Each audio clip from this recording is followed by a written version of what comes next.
buddy of mine did this a while back ago. Digging it. Thinking about upgrading it. A little shorter. Nice feel to it. Thank you, man. Welcome to the Ride Balance Podcast. We got Anthony and Donald here. You guys run the Distinguished Gentleman Ride, fellow Bike Shed members as well, correct? How are you guys doing? You were waiting here for 2 hours working on your book, and you just got here. What's going on? Well, I had a nice 3-hour ride today, so I'm nice and relaxed. Nice. Yeah. Oh, you had a good ride today. Yeah. Nice. Yeah. Yourself? Me, I was just here working early, again, trying to find some casual coffee spot space to just kind of do some writing, kind of get away from life. What'd you find? Oh, I was at, I don't remember, where was it that I told you to go? I think you're at Crave, Crave Cafe. but I ended up at the Crave's, wrong yeah, location. Yeah. Yeah, Craig's pretty cool. Alfred's Coffee next time down the street. I'm not sure if Okay. you're familiar with it, but they're pretty much all over LA. They've blown up, you know, but that's where we usually meet up. It's not like I live 5 minutes away from here in Burbank. Yeah, but not yeah, exactly. But remember, the closer you have the mic, so just don't be afraid to pull it in. And one more second. Let me just bring down the temperature because it gets warm in here. So, guys, I'm really happy that you guys came. Thank you for sending this beautiful image. Usually I have to do it myself, and this is very well done. Did you make this, or? Mickey made this for us. Mickey is one of our co-hosts on the ride. We've got a team of 7 or 8 that kind of helps us put together the ride every year. So Mickey actually, we told her we were doing this, so she pulled this graphic together for everybody. It's going to be coming over the next couple of days. Let's talk about what is the Distinguished Gentleman Ride, because it's been around for, what, it's going to be 12 years now? So, yeah, it's been around for about 12 years. I think 11 in Los Angeles. 11 Los Angeles. Yeah. And we have a team of 8 co-hosts, city co-hosts, and we've been working together for a number of years. We kind of took over after we had a long-term host, Sam Bendel, who's now in Austin. And when he vacated, we took a team approach to managing the ride versus just having one sole person. And that's worked out pretty well. Yeah, perfect. And we'll get more into that. But let's talk about the original roots of the DGR, because I've been riding for 20-something years, and I would say I found out about DGR maybe 4 years ago, 5 years ago. No, less, like 4 years ago. So the idea of this podcast is to get that awareness out there. What is, and I like your highlighted points. What is the Distinguished Gentleman Ride? What is this about? Is it only for gentlemen? You know, what's the cause? What are the accomplishments? So there's a lot of things. I mean, I found out about it in 2013. 2013, maybe even 2014 was my first ride, but it was started in 2012 by Mark Hawa out of Sydney, Australia. He kind of pulled it up as an inspiration from the photo of Mad Men, Don Draper in Mad Men, you know, in a suit astride a motorcycle. And that image inspired him to kind of rally people around, you know, a cause for, I think at the beginning, what was it in the beginning? It was the Prostate Cancer Foundation. I think it was limited to prostate cancer back then, and then it's just since evolved Yeah. from that point. Isn't that amazing? Just by a single image or an image, you know, Don Draper, which if you really break down John Draper's character, he wasn't the most great guy either. Love the show, but like, you're like, wait a minute, you lied about his, anyways. He wore a suit well. He wore a suit well, but just that image of looking sharp in that 1950s, such a big cause. The dichotomy, because people are so used to seeing a very different image of somebody astride a motorcycle. So you don a suit and you get on a motorcycle, and it's that contrast that people just aren't familiar with. And when you look at the population of people who actually participate in the Distinguished Gentleman's Ride, it's business people, it's professionals. I mean, look right here, Don and I. Like, I'm an architect. Don is actually a lawyer. I mean, it's not kind of the gang bang that kind of people perceive. What I like about it is it makes that point, but that bleeds into all the other bikers. Because if you look at every other bike, I don't care who you're talking about, the Harley guys, the Ducati guys, we're all professionals. And we try to be all inclusive. But in terms of the ride and how we conduct ourselves during the ride, there's no hooliganism, there's no wheelies, no stunt riding. We want to project an image of a very public friendly image and promote that image. It's it's like an old 60s campaign of promoting motorcycling and making it a friendly, all inclusive thing. And we're doing something good for the community and for men's health. And we have, I think, about 22 to 23% female participation in the ride. So it's, even though it's the gentleman's ride, it is by no means restricted to gentlemen. We have men, women. We actually have children. We even have dogs in sidecars. So there's quite a few famous dogs that are involved. Yeah. Now I still think we're making this sound very casual and simple. This is what, 150 cities? 900 cities around 900 cities around the world. In over 110, 120 countries. Yeah. And they do the ride on separate days or the same day? Same day. On the same day, 24 hours, different time zones, all going. That's amazing. About 500,000 riders. 500,000 riders. Wow.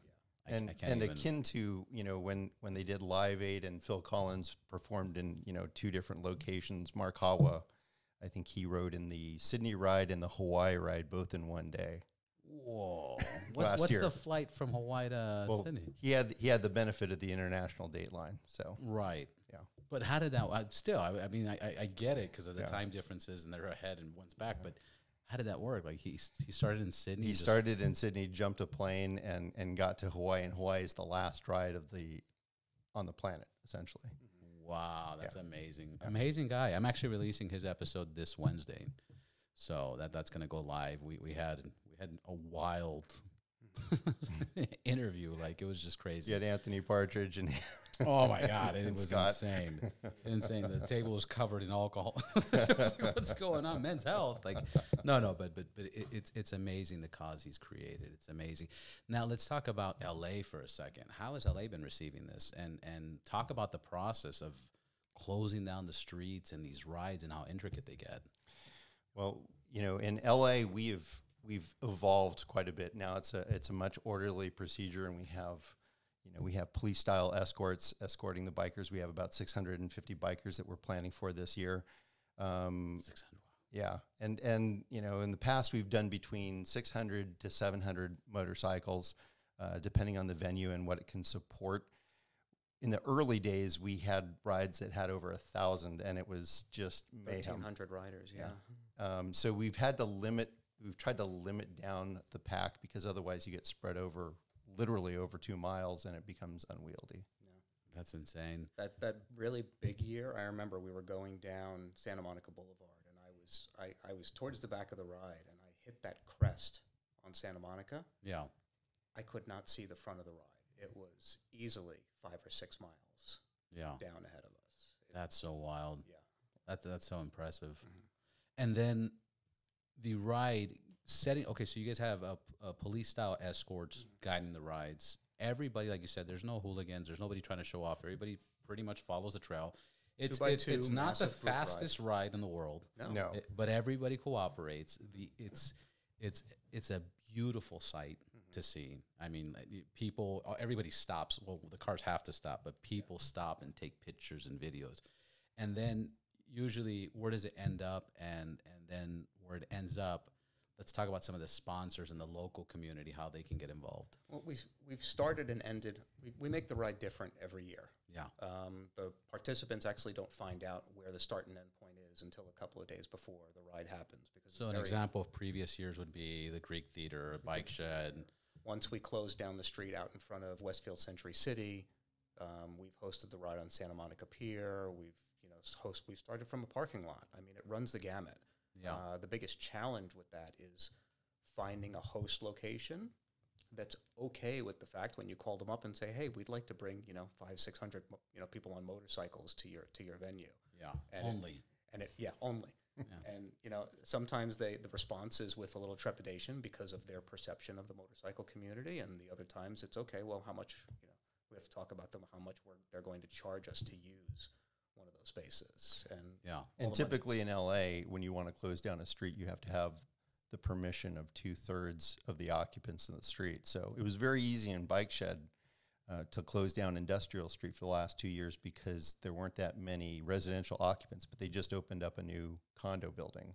Yeah, that's and gonna so be there's hundreds of new occupants that we'd have, their permission from door to door inside a single building. And and that building, they're not even moved in yet, so it makes it very unwieldy to use that location.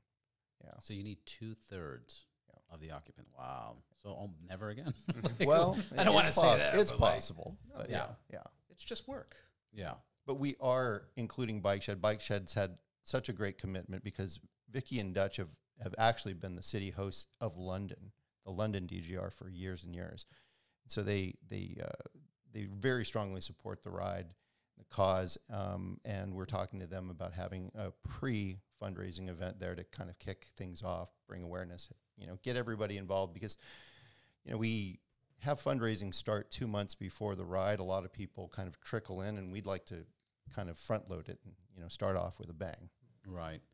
And then this is very important for me. And actually, I got into a little panic because I heard you were hunting for my head, and where I signed up, and I'm signed up. Now I'm helping Hyman. I'm doing this and that. And then I don't know. Somebody's like, dude, Donald's looking for you. And I'm like, what? And he says you can't write. I'm like, what? Like we wanted to make sure you had that you were registered. And, yeah. And the thing is that not only do I have to register, but I have to bring in a person. So the important part of this is, one, out of those 500, 600 people that sign up, they fund to the charity to get, to be part of it. Charity, and then they at least have to get one person. So then these people are also promoting a great cause. And I'm all about that. I didn't understand that. And that's why. And you can actually self-fundraise. So that's one way to do it. Awesome. Yeah. Originally, there was no fundraising requirement. And so for the first couple of years, we'd have say 1,000 people show up or register for the ride.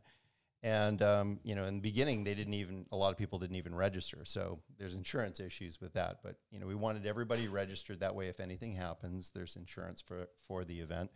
But then, we saw that, out of, say, 1,000 or 600 people, who was fundraising, and it was a very small percentage. So we then imposed, hey, let's just make a minimal fundraising requirement of $50 for a participant, which is beautiful. And then all of a sudden, we were actually raising more money than we had ever done before. With less people. Mm-hmm. And you're also filtering a bunch of, I don't want to say the free riders, but you're filtering a bunch of people to be motivated. And if you're not that motivated to bring in $50, maybe you shouldn't join the ride, because it's pretty complex. Well, we want it to be about the cause and not just about the gram. And, there's it is a great photo moment, but we want people to be excited about the cause and raising money for men's health. And, the money funds research for prostate cancer and testicular cancer and for suicide prevention. So those are all great causes. It's like the money is going to, where it's needed. Yeah. I mean, the ride is the spectacle, but the real intent is the cause. Is the cause and the fundraising. So it's this 2-month period that people, like last year, I think within 2 months, DGR raised just over $7 million last year globally. Outstanding. LA just crossed the $1 million fundraising mark last year since we started back in 2013. So, and then I looked at right before we came down here, I was looking at the metrics. If you just look at last year's ride, the top 5 cities raised $1 million of that $7 million, and the other $6 million came from the next 900 cities. Yeah. So we talked about the ride before, and the ride is, it takes a bit of engineering to find the right mix, because what we're trying to do is we're trying to make the ride scenic, make it entertaining for the ride participants, but the main goal is that we want to engage as much with the pedestrian public out there. So we're trying to reach, highly trafficked pedestrian areas so that we're engaging with the public. And, they're all of a sudden, there's 600 bikers upon them, and they're like, what's going on? They're wearing suits. What are they doing? And it's like, and we want them to kind of say, hey, what's going on? And they say, oh, Distinguished Gentleman's Ride. What's that? And they look it up, and they're like, oh, they're raising money for men's health. It's a great cause. Yeah. So, how do you guys inform the public, the pedestrians, when that happens? One year, I actually had business cards made that had a QR code to my ride page, and I think I gave away like 50 or 60 of them in the middle of the ride. Like, people would stop, they would wave. We're right by the sidewalk. Sometimes we're either waiting at a light or we're kind of pausing for a moment, and I'd just kind of give them out. I think I got like maybe 5 or 10 donations in the middle of the ride. Wow. From people that I kind of handed them out to. That's amazing. But when we're on the ride itself, there's signage. You know, all of the marshals in the ride are wearing bibs, back markers on the back of their jackets that have the logo. You know, we're all wearing mustaches on our bikes, and so we also have people that are marking all of our turns, and they have like large signs with the distinguished gentleman's ride. No, I've seen it. It's just I'm just thinking about when it's 600 people, you know, and you have maybe 20 people wearing some kind of badge or sign, you know, like if there was like one of those, you know, a car had like a wrap that had like a QR code, DGR, Distinguished Gentleman Ride, or one of those taxis, not taxis, but those trucks that have like the banners and ads. I'm sure they would cooperate and participate and just, you know, let the public know at the same time before or after, you know. Well, we try to make it more about motorcycles than cars, but we do have one of our team members who actually rides with a gigantic flag on his chopper, and it's a huge Distinguished Gentleman's Ride. He goes by Freaking Rob or Wonderful Rob or Big Rob, Big Rob, Mr. Gears and Gars. Yeah. He's awesome. Yeah, he's all about it. Yeah. He's I think he was one of the first people like. At that point, I heard of it, but I still haven't done a ride. And he was one of the first people who was just breaking it down when they opened up the bike shed. He's like, "Oh yeah, DGR, it's this, that." And he's a great ambassador for it because, you know, he rides a big old bagger. He, you know, when he's on the bike, he looks like a typical biker, red, right? Yeah, and you know, he gets off the bike and you wouldn't know it. The guy is a corporate banker. Yeah, you know? And you know, and he wears a suit well. You know, it's just like he's one of those. Oh, sorry about that. No, you're good. I was like, "Is that me?" Yeah, it was my better half. It's him. Yeah, I don't know. It's like. But yeah, he epitomizes one of the gentleman's ride participants. It's you know, you might be a biker, you might have tattoos all over your arms, you might wear a suit during the day, but for that day, we dress up, we put on a suit or other dapper attire. Some people get pretty creative with what they wear, and we try to present a positive image of motorcyclists. And you guys are succeeding at that 100%. Like I don't think there's anybody that looks at this event at a local level or globally and say, hey, those are troublemakers. I think everybody loves it.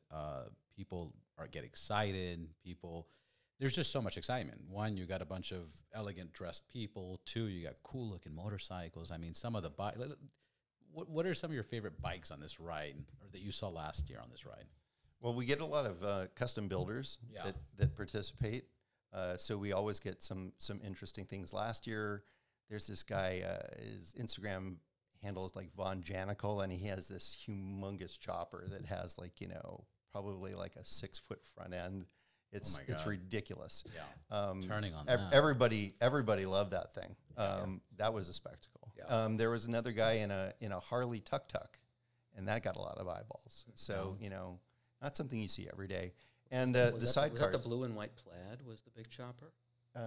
No, it was all steel. It was all raw steel. Okay. Yeah. One of the guys shows up in a similar chopper to that, and the paint job on the chopper is this kind of blue plaid, and then he shows up in a matching suit to the paint job on the plaid. Like one of our other members, he actually bought a white suit. He kind of did some pinstriping on it, and then he went and custom painted the bike to actually match. So people get hard. No, they get. That's why I'm asking. Like, what's some of your guys' favorite bikes? Yeah, there was a guy, Jake Grutschke, who did a BMW. It was zebra painted, and he painted his suit to match. Yeah.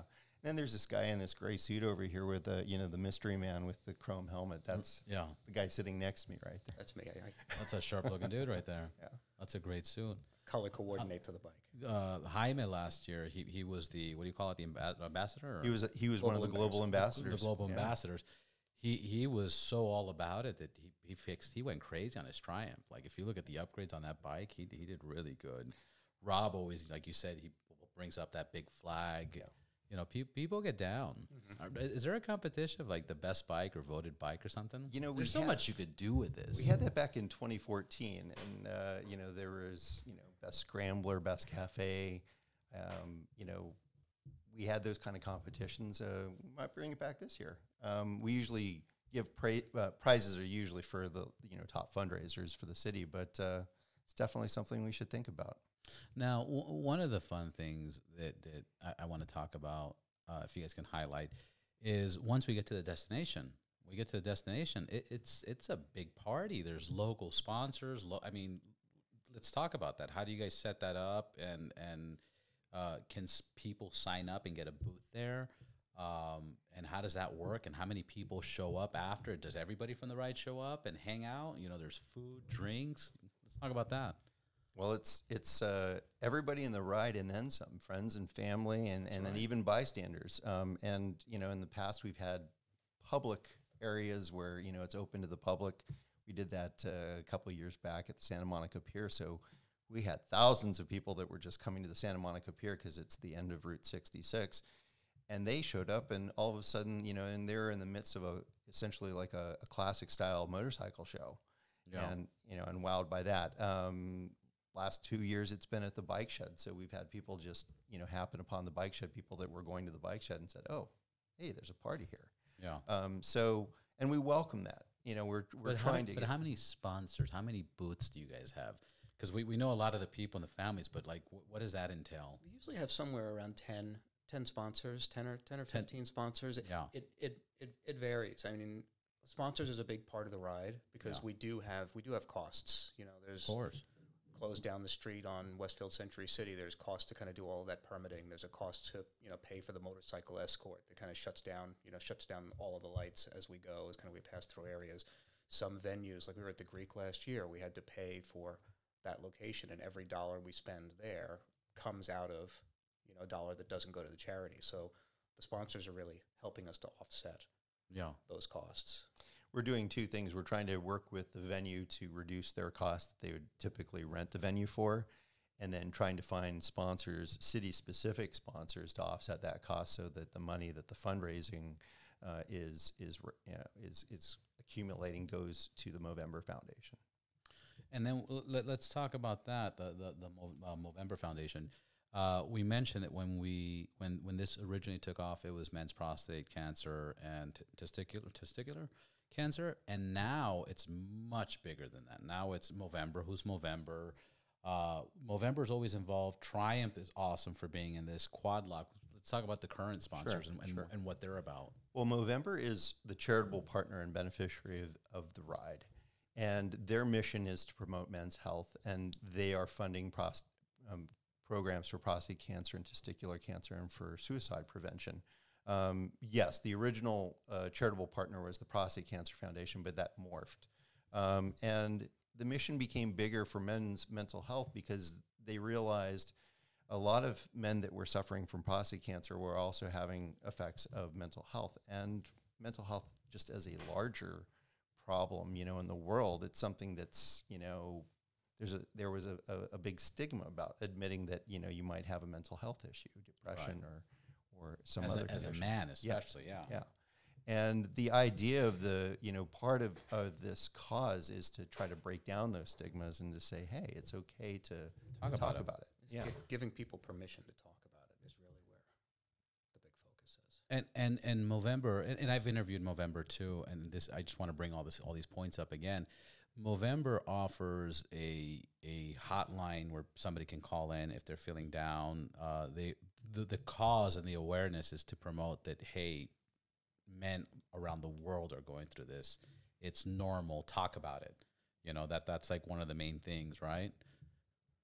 That is one of the main things. And, you know, everybody gets into... And they have a location. They do. They have a Santa Monica location where they actually, that's their headquarters for the United States. They're based, their headquarters globally is in Australia. Yeah. Because somebody was telling me how much they helped them. They had to go there, and there was a time where they needed help. Yeah. You know, and that's interesting because I never knew that was out there. You know, it is. I'm old school. You know, deal with your own stuff, and it gets hard, man. It gets hard. It does. It's not just rub some dirt in it. You know, when you're walk it off. Walk it off. Yeah. But, you know, everybody gets into the DGR for different reasons. You know, I remember the first year a friend said, hey, you know, you want to do this event? You know, we're going to dress up in suits and ride at, you know, 25 miles an hour. I'm like, are you kidding? Why would I want to do that? And they're like, well, this is what it's for. And I was like, okay, count me in. I'm in. And it was amazing in the first couple of years how many people reaching out, asking them to sponsor me, how many people had been affected by prostate cancer in the first 2 years that, that was the sole aim. When we expanded it to mental health, it became even bigger. And for me, I lost my dad to suicide when I was 17 years old. Wow. So it became a very personal cause for me. I became very real, very invested in the cause. Do you guys have numbers on estimates of people going through depression, cancer, stuff like that in men's health? Do you guys have that, or that's a Movember question? I think that's more of a Movember question that I give you statistical analysis, but I can tell you I think every single rider has been affected, within their immediate circle of either friends or family, either by cancer or mental health. It's just so prevalent. Yeah. And then for the cancer side of it, they're raising funds to help people get treatment, or how does that work exactly? Well, I think one of the original missions was not only treatment but prevention. Trying to get awareness to people to go out, get an exam, get your PCR test, get your blood test, and it's part of your yearly checkup. And the thing about it is prostate cancer has such a large success rate in treatment, but it depends on early detection. Right. And if you don't detect it until later, that's where you get into bigger health problems. And what's interesting, I think Jaime was the one that was telling me this. He goes, so many people don't want to get checked, and it's all about getting checked first. And it's not a finger up your butt anymore. Like they have ways of checking that they don't do that anymore. It's no longer the Moon River from Fletch. Yes. And I'm like, oh, maybe I'll go soon. But I thought that, but it's not like that anymore, right? It's like what, X-rays? How do they do it now? They can do it by blood. They just generally, they can do it as part of your battery of blood tests. That's amazing. Yeah. So that's part of my examination every year is I get my blood checked for 50 different things. And that's one of them. That's amazing. This has nothing to do with nothing. This is kind of random, but it's just how much. Like my mom's like, we talk about phones and TVs and cars and technology, how amazing it is. But if you look at medicine on how much it's advanced, it's like the craziest one. My mom's 75 years old. She just got like she had a shoulder replacement 3 years ago, and now her other shoulder, she did that, and she has like a little metal here, and she has like she's metal. Bionic. She's bionic. She's bionic. She writes to me like 4 days ago, and she goes, Robert, when I die, I don't know if they're going to put me in a funeral home or a junkyard because there's just so many parts. And I'm like, how do I respond to this? Like, it's funny, but don't say that, Well, but medicine's amazing. Yeah, as of December, I have 4 pieces of titanium in my heart keeping me alive. So that's right. Yeah. So in the last 6 months, you had an accident and you had a heart attack, right? Well, the accident. I don't know if I can talk about that. I called you out. The accident, it was me passing out when I had my blood drawn, and I broke my nose, tore my eyelid, and broke the orbital bones in my eye socket. So that wasn't pleasant. Had reconstructive surgery on that, but then I had a nice surprise in December. I had a blockage to the main artery to my heart, and I was fortunate that they found it, and they were able to rectify it with stents. I came out of the procedure, and they were like, "Yeah, your artery was 99% blocked." Oof. So I was a heart attack waiting to happen. So I was very fortunate. So they caught it. Yeah, they caught it. You didn't have any you're walking or driving, and it got you. No, but it got to the point where if I had any significant physical activity, even going up a flight of stairs, I was in pain. If I would have said, let's go hiking or something, that could have been. Yeah. Well, we were checking out a venue actually for the start location for this coming year's DGR, and I was with Anthony, and I was out of breath. I was just going up, just taking a walk with him. Yeah. And that was just like a week or two before my surgery. I think it's so important, especially in LA, because it's not a city that walking is practical. This is a driving city. Like people drive across the street. And I always tell people, and I've said it on this podcast before, the reason for that is because LA was built around the car. When LA came, there was cars already. So it's like, let's make roads bigger and wider and freeways and highways and blah, blah, blah. And then my buddy, LA in a Minute, he just did, he just did a fun fact that I didn't know, that the first freeway was built in LA, you know, and it just goes to show you. But my point is that we're so accustomed to driving that we don't do the walk, even though we have nice hiking trails and there's the gym and, you know, there's a lot of things, but it's super necessary. Well, we glorify the car, and for that matter, we motorcycle too. I mean, we have a history of hot rod culture and motorcycle culture in Southern California, and it's, you know, one of those things that we've kind of married that love into a good cause here. And back to the health issue, I actually want to call out what your mom did was actually really healthy. Taking time and say, I'm gonna make fun of this. Oh yeah. It actually breaks down the barriers. Like I've done stand up. I do, you know, I'm an architect, so I do a lot of issues around kind of sustainability and kind of climate related issues. So I've done stand up on climate, and people get paralyzed around some of those topics. Oh, big time. So paralyzed about this big topic around, you know, climate change or climate shift right now, paralyzed around topics about health, but stopping and just kind of taking a minute and say, just kind of joke around, just like it actually makes it easier. Yeah. And more acceptable for people to talk about. And not just to talk about my mother, just talk about my mother, but again, she's 75.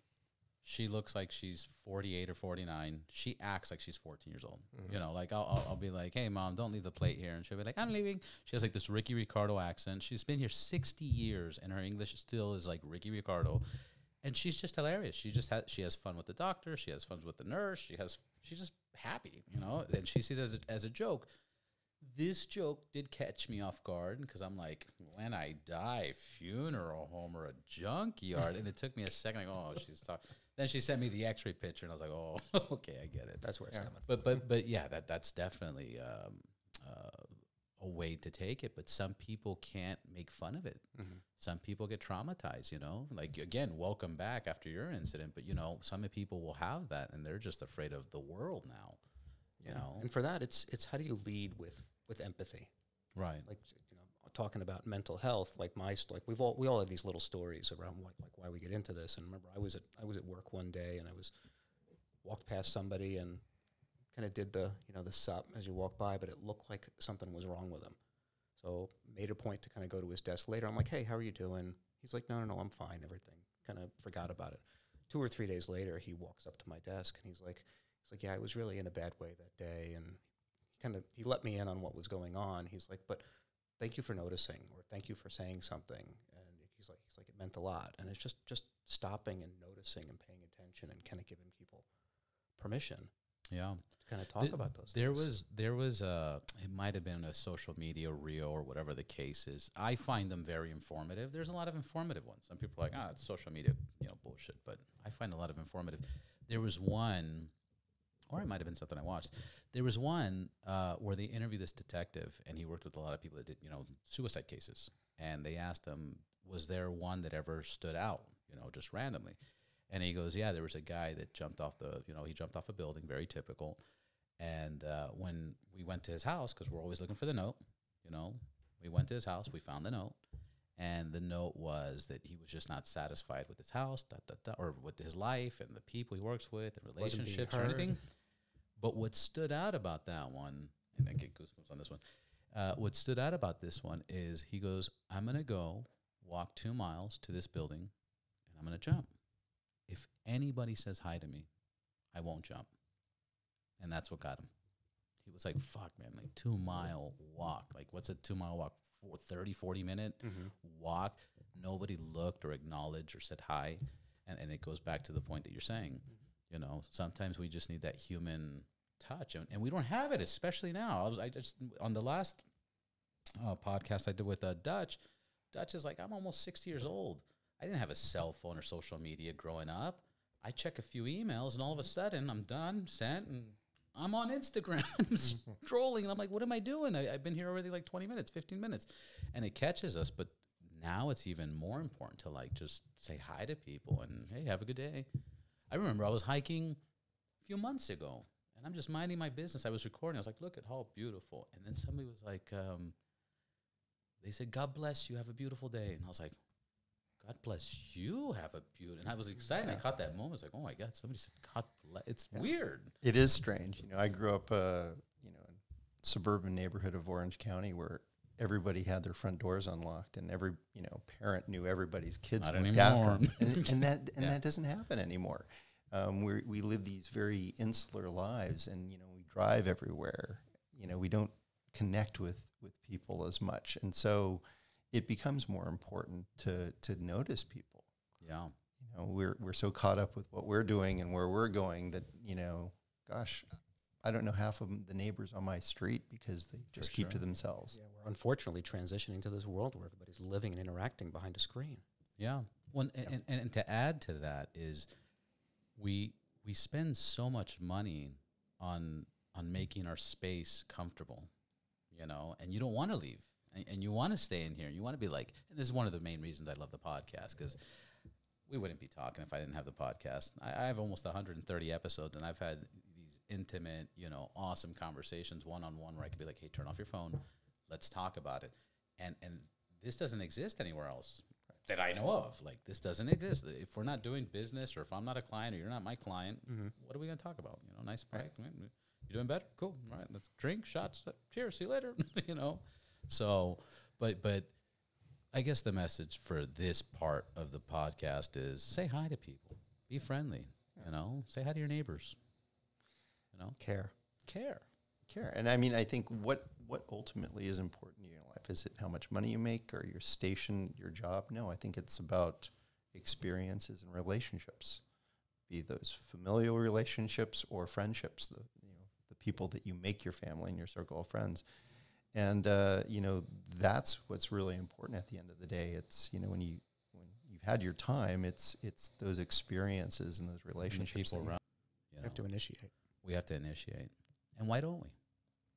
Why do you think most people don't initiate? Let's solve this world problem right now. Because I think some of it is vulnerability. You have to engage and to form relationships. You have to be vulnerable, and people sometimes are afraid of doing that. Just to let their guards down and be like, I want to say hi, but what if he doesn't say hi to me? Fuck him. I'm not going to say. Or to care about somebody. That's, you're not going to have a friend unless you care about them. Yeah. And we're talking about a real friend, not, a friend on Facebook or on Instagram. Right. It's like, and that's what really counts. I think too much of the social media culture now is that people bleed those together, and they don't realize that, hey, you might have X number of followers, but do they know you? Mm-hmm. Have you ever actually met in real life? Yeah, and sat with them and know what they think. That's what I like about motorcycles. I think it's easier to group up. Like, guys, let's go for a ride. And then that ride, like yesterday we went to Palm Springs, and we had 2 new people just, hey, why not? Okay, cool, join. And that bond, even though we weren't communicating, but just riding in the road, the wind blowing us off the freeway almost, and, whoa, and getting to Palm Springs, it was like, that was awesome. And now the next day, it's like the text messages, hey, that was great. This was amazing. Did you see this? Did you see that? Here's a picture I took. It's motorcycles are a good icebreaker for that. Yeah, and look at this example. I'm going to give you this perfect example right here. When Don and I started doing DGR, we never met each other. We didn't know each other. Our first year that we were both on the ride together was this massive competition. We were back and forth. I think we were raising like, $10,000-$15,000, and we were back and forth kind of, because there was a big prize in the LA ride. We're kind of giving away this kind of nice watch from Zenith, which kind of culminated in 2 of us still stuck at that same kind of break off. We were kind of, we'd raised the same amount of money, and we're doing rock, paper, scissors at the finale of that to decide who won it. And like, we were fierce competition with each other. And now, I mean, we've just turned into the best of friends. Yeah, you two. I think everybody identifies you guys as like, they grew up together. Yeah. They grew up together. Like, Well, I think every year we go back and forth, and then there's, there will be some person that comes out of the blue and challenges us, and it's a healthy competition. And it's funny. We'll be joking, and we'll like, I gotta beat that guy. But when he or she takes the lead, it's like, go for it. You're like cheering them on too. Yeah. And, last year it was Jaime. Jaime, I'd never met Jaime. And, Jaime Camille for everyone listening. And, he became a global ambassador, and he was a freaking fundraising juggernaut. And that, by the way, is a nickname that I have for Anthony, actually. But You know, for but the last, took it that last year. yeah, for the last 10 years, Anthony and I have always been at the top, either one or two, you know, in Los Angeles and within the top, you know, I don't know, 25 to 50 in the world, somewhere in that range. And you know, Jaime came out of nowhere and he just blew everybody away. And we were like, wow, this guy's amazing. It's going to a good place. We welcome it. Yeah. And I'll tell you an interesting thing about DGR. I met Jaime through DGR, you know, and now we're like boxing every week, going to the gym every week. Our kids play together. We ride everywhere. And it's like that was because of DGR. You know, he became a Bike Shed member. He did buy a jacket that I had the similar jacket. And I was like, hey, man, nice jacket. Yeah, that's cool. That was it. And then at DGR, I think it was, 3 years ago? We were just standing next to each other and we were having a conversation. We did the ride and we finished the ride and we're like, hey, group chat. All right, cool. You know, and that was it. You know, he lives in the neighborhood and it's turned into this thing, this living thing that just winds up bringing so many different people together. I mean, it's easy to find a connection with somebody when they have one thing in common with you. But now, now we've got this 500-600 people who are riding, so they already have a connection, but they're also mission aligned with what we're doing for the charity. So it's just, you know, that, and then you find something else that you have in common and something else. And I mean, so many great friends. Yeah, well, even Mark was telling me people have met and gotten married. You know, people have found their significant others. People have started businesses together. See, people have created the cause. Like this is repeated in how many cities again? 500? What? 900? 900 cities. I mean, isn't that like part of the magic of motorcycling though? Because, you know, you're just talking about it. You know, you'll go on a ride and you might not know anything about this person. You know that you both love motorcycles. And then you get to talking and you might have a few more things in common. But, you know, you could come from completely different walks of life. You know, somebody could be white collar, somebody can be blue collar. Doesn't matter. You share this particular passion and you have that connection. Yeah. And you build from there. Yeah. We talked, do you want to talk about a little bit more about where the donations go? We kind of covered that, right? Yeah, we kind of covered that. It goes to Movember. It goes Movember. We talked about how much LA has kind of been bringing in. Like LA, we've been one of the top 3 to 5 fundraisers. Everybody. And Movember over the last several years. And Movember has really great transparency. If you go onto the DGR site and you click onto the Movember link about their fundraising partner, they actually give a full financial report of what they do with all of the money that they raise every year. So Los Angeles was one of the top 5 cities, right? We were actually number 3 last year.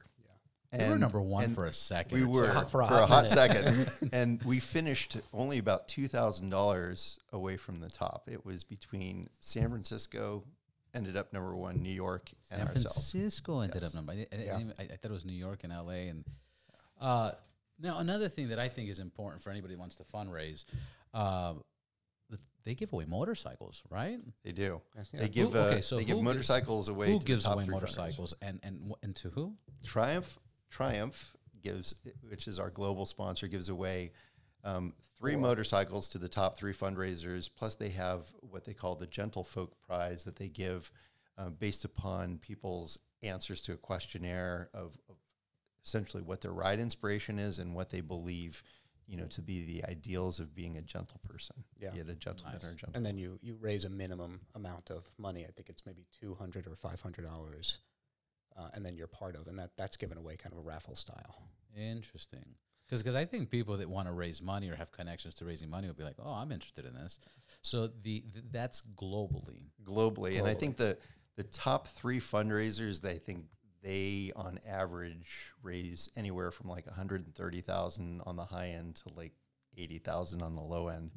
And most of those guys, they are multiple winners of motorcycles over the years, and they've raffled those off themselves, or they raffle them off to their sponsors to raise more money for the next year's ride.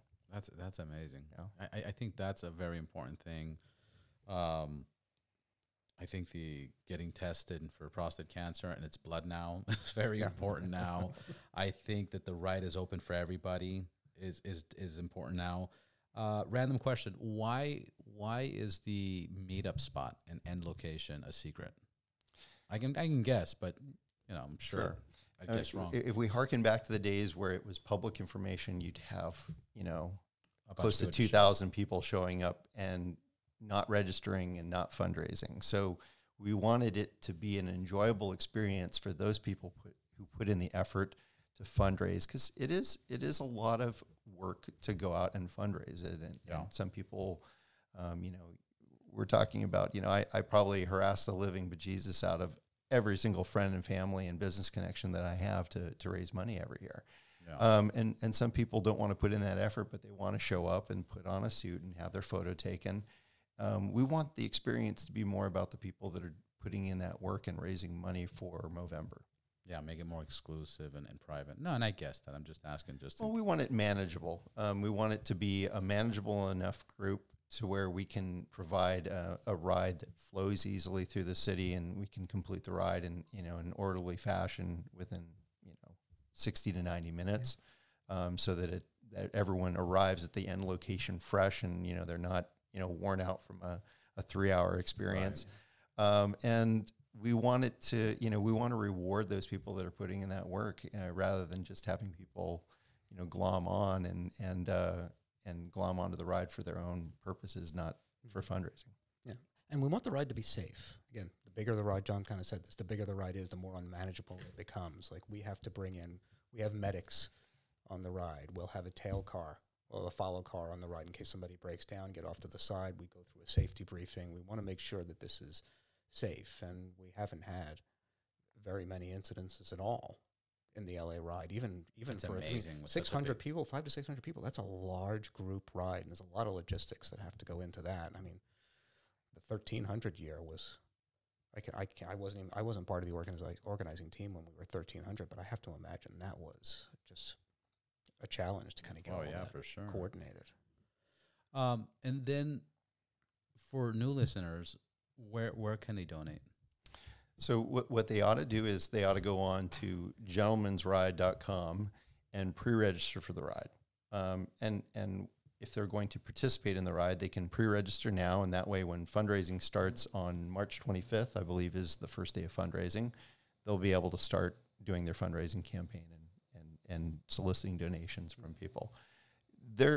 Suppose that you don't ride a motorcycle and you just want to give to the cause. You can go and you can generally donate to Gentleman's Ride. You can pick a random rider, or you can just give a donation just to the Gentleman's Ride. Yeah.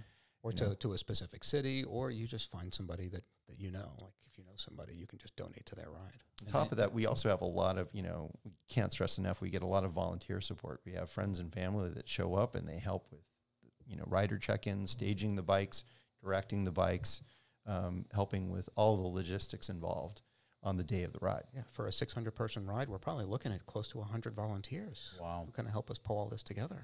We can't do it without any of them. Can we give a shout-out? Is it to VVMC? They kind of help organize? VVMC has typically helped lead the ride in terms of, contributing marshals, providing comms, helping to coordinate and helping to get the word out. A new group that's been helping us is the Beachside Moto Club too, as well. We had a lot of members of the LIDAs come in, which is a women's motorcycle group. Yeah. So awesome. We welcome everybody. As long as you're going to participate in an orderly fashion, you're not going to go stunning down the road or do anything reckless. We want you to come. We want you to be part of the family. That's awesome. Yeah. BMC, Franco and Adam are outstanding. I've had them on a couple times.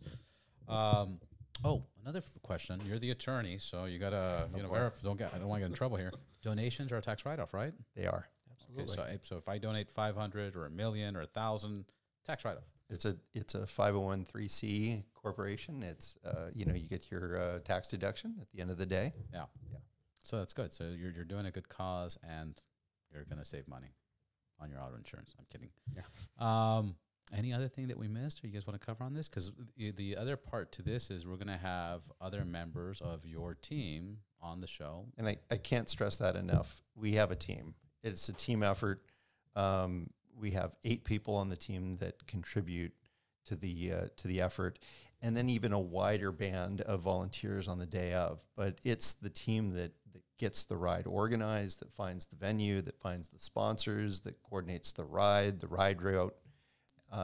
And they pull that together, and you'll be interviewing the entire team. It's made up of Anthony, myself, Dakota, Mickey. We also have Steve Mumolo, Tico, and Lucas, and Ricky Rocket. Ricky Rocket. Well, I'm looking forward to having them on. I appreciate you guys for coming in today and doing this wonderful cause. Please send me more info, and I'll make sure to share it. And I'll see you at the bike show. We're hoping you're actually going to come in and be a sponsor and join us this year. I might be in Mexico. Yeah, I'm gonna try to sponsor. I'm gonna try to sponsor and get a booth.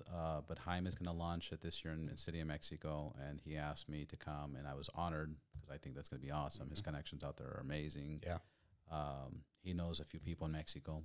Weird. Jaime's gonna do some great things. He's gonna do some great things down there. But the Mexico City ride is a spectacle. Mm-hmm. I mean, I've seen the photos from it. I have friends that have ridden in it multiple times. It sounds amazing, and I think that's one of the great things. I think Dakota one year he was riding he was in a different country, and he rode in a different DGR. So it's one of those things where wherever you are, you're probably going to be able to find a DGR ride to participate in. Yeah, especially in 900 cities. It's insane. I was in New Zealand this past May doing some keynote talks at a conference, and somebody connected with me because they saw I was down there. They're like, yeah, I participate in DGR. And I wound up hooking up with them and just kind of you connect. This is silly, but is there like a group? Is there a DGR global group chat? Like for example, like my website, rideboundless.net. I can create groups, and I can have people. Let's say I got to the point where it was just so popular, people would just sign in, and I can have like guest groups where all the guests can exchange information. And then I can have subscribers or whatever, all the listeners. And it could be one place for people like, hey, I'm going to go to Florida. I'm going to go to New Zealand.